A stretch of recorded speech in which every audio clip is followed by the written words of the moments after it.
One talented student walks away with a crown and a scholarship. And the reward is offered in a local carjacking investigation. You're watching Carolina News Today. Carolina News Today is brought to you in part by the Wing Company of Pembroke, serving award-winning wings fresh, not frozen. Live entertainment weekly, 703 West 3rd Street in Pembroke. 10% discount for students and teachers every day. TheOriginalWingCo.com.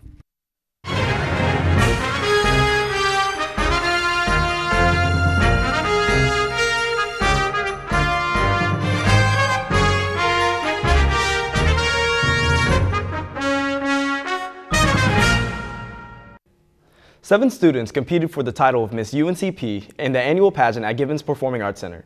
Miss North Carolina made an appearance as special entertainment for the event. The winner receives a $2,000 scholarship, free campus housing, and a meal plan for 1 year to represent the school. Senior Taylor Strickland walked away with the title. She's from Pembroke and majoring in mass communication. Her platform is about retaining college students through service and engagement. A North Carolina police officer is in jail after attempting to rob a bank while off duty. Witnesses who saw him pull a gun on a teller are shocked. CNN News Source tells us more. Jeff 80 was supposed to be on duty as a Davidson County deputy tonight. Instead, he's sitting in a patrol car heading to jail and not answering my questions. Anything you want to say to your department?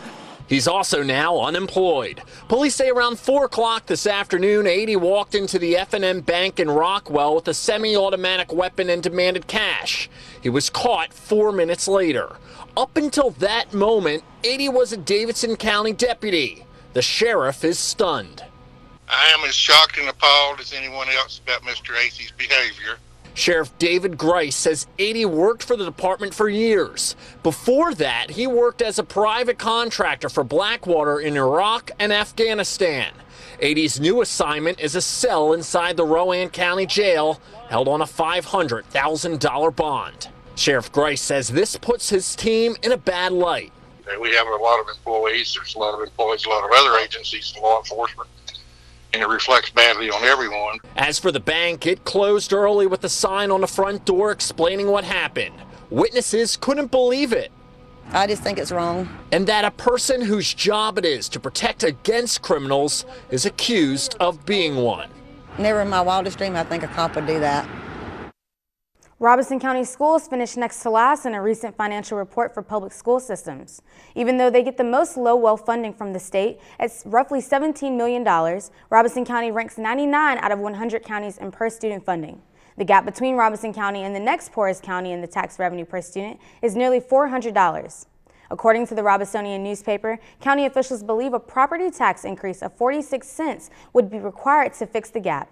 The county manager says increasing the tax all at once would be impossible. Back in 2015, a shooting and attempted carjacking resulted in the permanent disabling of a Robeson County woman. Now the state is offering a $5,000 reward for information that leads to an arrest and conviction in the case. 49-year-old Roby Hunt was shot in her car at Biggs Park Mall on the night of December 2nd, 2015. If you have any information on the crime, contact Lumberton Police Department at 910-671-3845.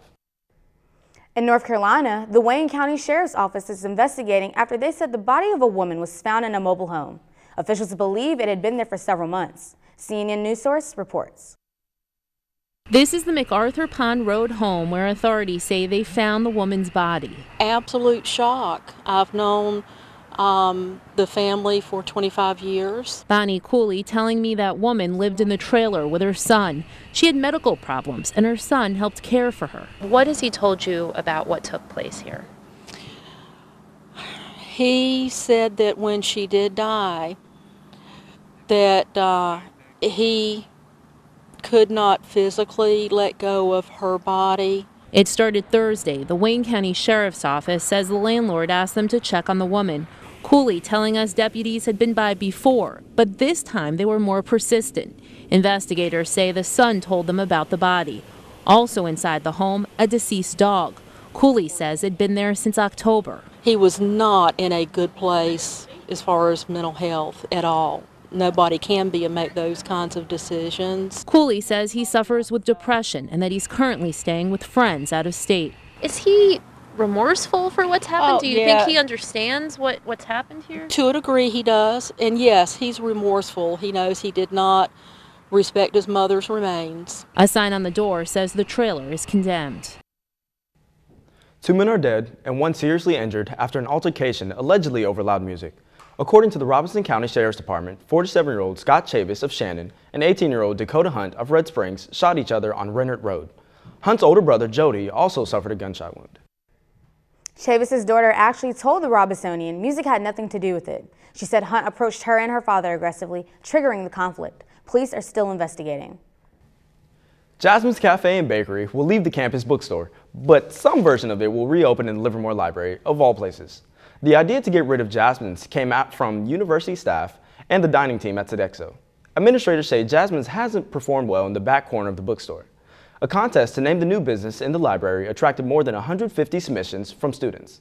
The new name hasn't been announced yet, but executive chef Glenn Reynolds says customers should expect the same freshly baked pastries and smoothies, as well as a variety of new items. We've designed the menu so that it doesn't mirror any other location on campus. It will be unique to its own, and it will actually be unique to Pembroke itself. So therefore, you're not going to be able to go out and up the street and get the same exact offerings, and we're hoping that gives us a great following and brings, a unique variety to campus. 2 Braves athletes received Peach Belt recognition. And baseball and softball kick off their season at home. Sports are up next with Dolphus Pearson III.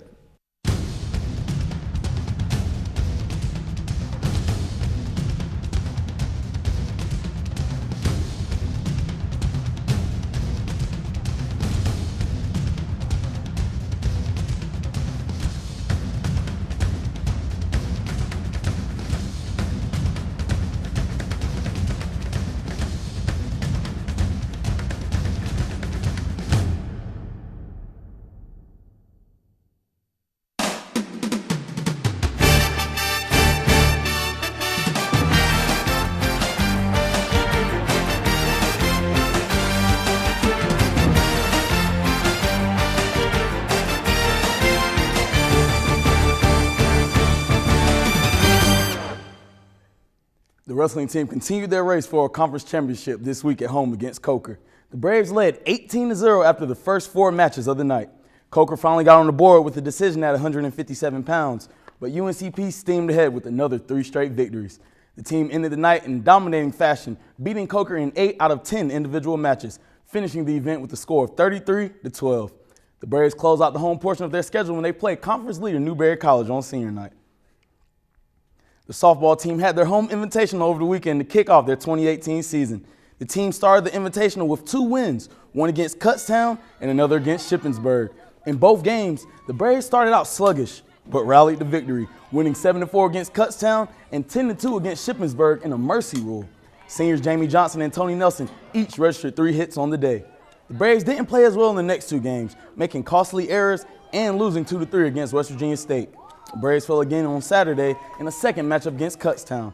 They remain at home this weekend to face Catawba College. Baseball got off to a stronger start, sweeping the visiting Rams of Shepherd University in a dominating 3-game series. None of the games were close, as the Braves won with scores of 10-4, 14-3, and 16-6. Sophomore first baseman Ethan Balcom led the charge on offense with 10 total RBIs and his first home run of the season. However, he wasn't the only Brave to have a stellar weekend, with Seth Hardings also chipping in his first home run while knocking in 6 runs. He leads the team in stolen bases, going a perfect 4 for 4 of those attempts over the weekend. It's probably inevitable that 2 Pembroke sluggers receive Peach Belt Conference weekly honors. Sophomore first baseman Ethan Balcom picked up PBC Player of the Week, and redshirt freshman Trevor Clemens was named PBC Freshman of the Week. Balcom hit a team best 5 for 10 with 10 RBIs and 3 runs scored. Clemens shined in his first 2 starts of his career with a 4 for 7 batting average and a team best 7 runs scored. A freshman golfer ran away with the Bulldog in Kiel, South Carolina at the Barton Invitational. Madison Corley won the Invitational in a tiebreaker with a score of 70 the first day and 78 the second day. In the playoff, Corley bested Lincoln Memorial's #1 golfer. The Braves fell from 4th place to 6th place after the second day, but it was their best finish of the season so far. The team is back in action in 2 weeks at the Lady Mock Golf Classic in Lakeland, Florida. The 22nd ranked men's basketball team traveled to Mildredsville to take on Georgia College. James Murray Bowles came off the bench and scored a game-high 14 points. Akia Pruitt also registered 13 points on the day. The Braves pulled ahead 18-5 midway through the first half, but Georgia College managed to fight back and trim the deficit to 5 points. That didn't stop the Braves, though, who won their first game at Georgia College in more than 2 decades with the final score of 75-58. Women's basketball also traveled to Georgia College over the weekend. Senior Ebony Stevens had a career-high 20 points, including a career-best 7 3-pointers. In the second quarter, the Braves built up their biggest lead of the game with a score of 29-17. Georgia College fought back and finished the half on a 10-2 run, bringing the deficit within 5 points. There were 7 lead changes in the last 5 minutes of the game, but Georgia College ended up grabbing the lead with 45 seconds remaining and didn't look back. The Braves fall to the Bobcats 75-70. Scotland County quarterback Warren Bell is headed to Hickory, North Carolina to play collegiate football. The 5'11", 230-pound athlete helped lead Scotland County to a 4A state championship berth. Bell, a Westover transfer, passed for over 1,100 yards and rushed for over 2,000 yards en route to a 12-2 record. Bell announced on signing day he's headed to Lenore-Rhine this fall to play running back for the Bears. 7 other Scots inked their college decisions as well. T.J. Smith, Georgia State, Javon Ratliff, Johnson C. Smith, Tim Williams, North Carolina A&T, Chris Williams, North Carolina A&T, Trey Dixon, UNC Pembroke, Manny Smith, North Carolina Central, and Tyler Smith of Western Carolina. Also, a big congratulations to Robeson County's own Jerome Bass of Red Springs and Kaylin Locklear of Purnell Sweat High School. Bass, an all-state selection, will play for the University of Charleston in West Virginia, and Locklear, a 2-time all-conference performer, will play for the Wingate Bulldogs this fall. For more on the region's recruits, follow me on Twitter at Dolph_WNCP. That's it for now. Back to the studio. Thanks, DP. And that's it for us. Don't forget to check us out on the web at carolinanewstoday.com.